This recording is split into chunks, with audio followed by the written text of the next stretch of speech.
Assalamualaikum warahmatullahi wabarakatuh. Pada kesempatan kali ini, kelompok kami memohon izin untuk memaparkan hasil diskusi kami dengan topik teori belajar.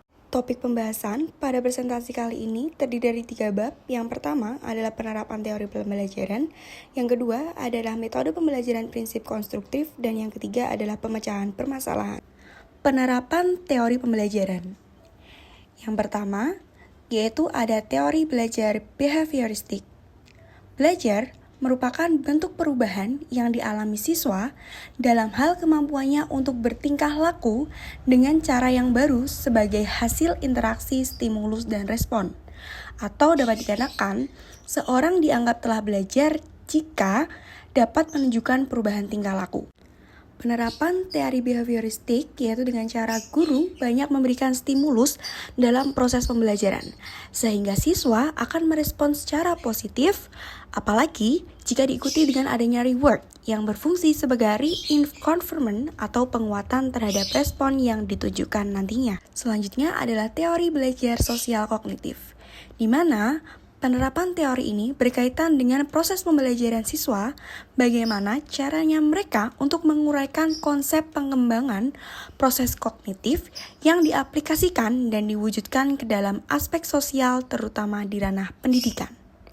Penerapannya dapat dilakukan dengan cara yang pertama, guru meminta siswa untuk merefleksikan pengalaman mereka melalui pembuatan jurnal atau laporan harian tentang kegiatan apa yang mereka lakukan. Yang kedua adalah mendorong diskusi berdasarkan apa yang diajarkan dengan meminta siswa untuk menjelaskan materi pembelajaran di depan kelas dan ajak siswa lainnya untuk mengajukan pertanyaan. Dan yang ketiga, membantu siswa menemukan solusi baru untuk suatu masalah untuk mengembangkan cara berpikir kritis. Selanjutnya adalah teori belajar konstruktivisme. Adalah sebuah teori belajar yang mengusung pembangunan kompetensi, keterampilan, atau pengetahuan secara mandiri oleh peserta didik yang difasilitasi oleh pendidik melalui berbagai macam rancangan pembelajaran serta tindakan yang dibutuhkan untuk menghasilkan perubahan yang diperlukan oleh peserta didik. Penerapan teori konstruktivisme dalam pembelajaran yang pertama, mendorong kemandirian dan inisiatif siswa dalam belajar. Kedua, guru mengajukan pertanyaan terbuka dan memberikan kesempatan beberapa waktu kepada siswa untuk merespon. Tiga, mendorong siswa berpikir tingkat tinggi atau high order thinking. Dan yang keempat, siswa terlibat secara aktif dalam dialog atau diskusi dengan guru dan siswa lainnya. Dan yang kelima, guru menggunakan data mentah, sumber-sumber utama, dan materi yang interaktif. Model pembelajaran konstruktif. 1. Discovery learning. Discovery learning yaitu siswa belajar aktif dengan konsep dan prinsip, kemudian guru mendorong siswa untuk mempunyai pengalaman untuk menemukan prinsip mereka sendiri. 2. Perception learning yaitu perencanaan pembelajaran yang sistematis terhadap informasi yang bermakna. 3. Assisted learning yaitu siswa mampu mengembangkan ilmu pengetahuan yang telah dikuasainya dari tahapan proses yang telah dilalui dengan guru atau dari hasil feedback guru. 4. Active learning. Active learning yaitu siswa secara aktif dalam proses pembelajaran. 5. Quantum learning yaitu siswa jika mampu menggunakan potensi nalar dan emosinya secara jitu akan mampu membuat loncatan prestasi yang tidak bisa terduga sebelumnya. 6. Contextual teaching and learning yaitu konsep belajar mengaitkan antara materi yang diajarkannya dengan situasi dunia nyata, mendorong siswa membuat hubungan antara pengetahuan yang dimilikinya dengan penerapannya dalam sehari-hari. 7. Cooperative learning. Cooperative learning memanfaatkan fenomena kerjasama dalam pembelajaran yang menekankan terbentuknya hubungan antara siswa, terbentuknya sikap dan perilaku yang demokratis, serta tumbuhnya produktivitas kegiatan belajar siswa. Pemecahan permasalahan. Di sini ada permasalahan yang pertama, yaitu siswa yang bernama Tania, berusia 7 tahun, memiliki kemampuan yang rendah dan keinginan yang rendah untuk sukses. Solusinya di sini menggunakan teori behavioristik. Penerapannya yaitu dengan memberi stimulus berupa motivasi.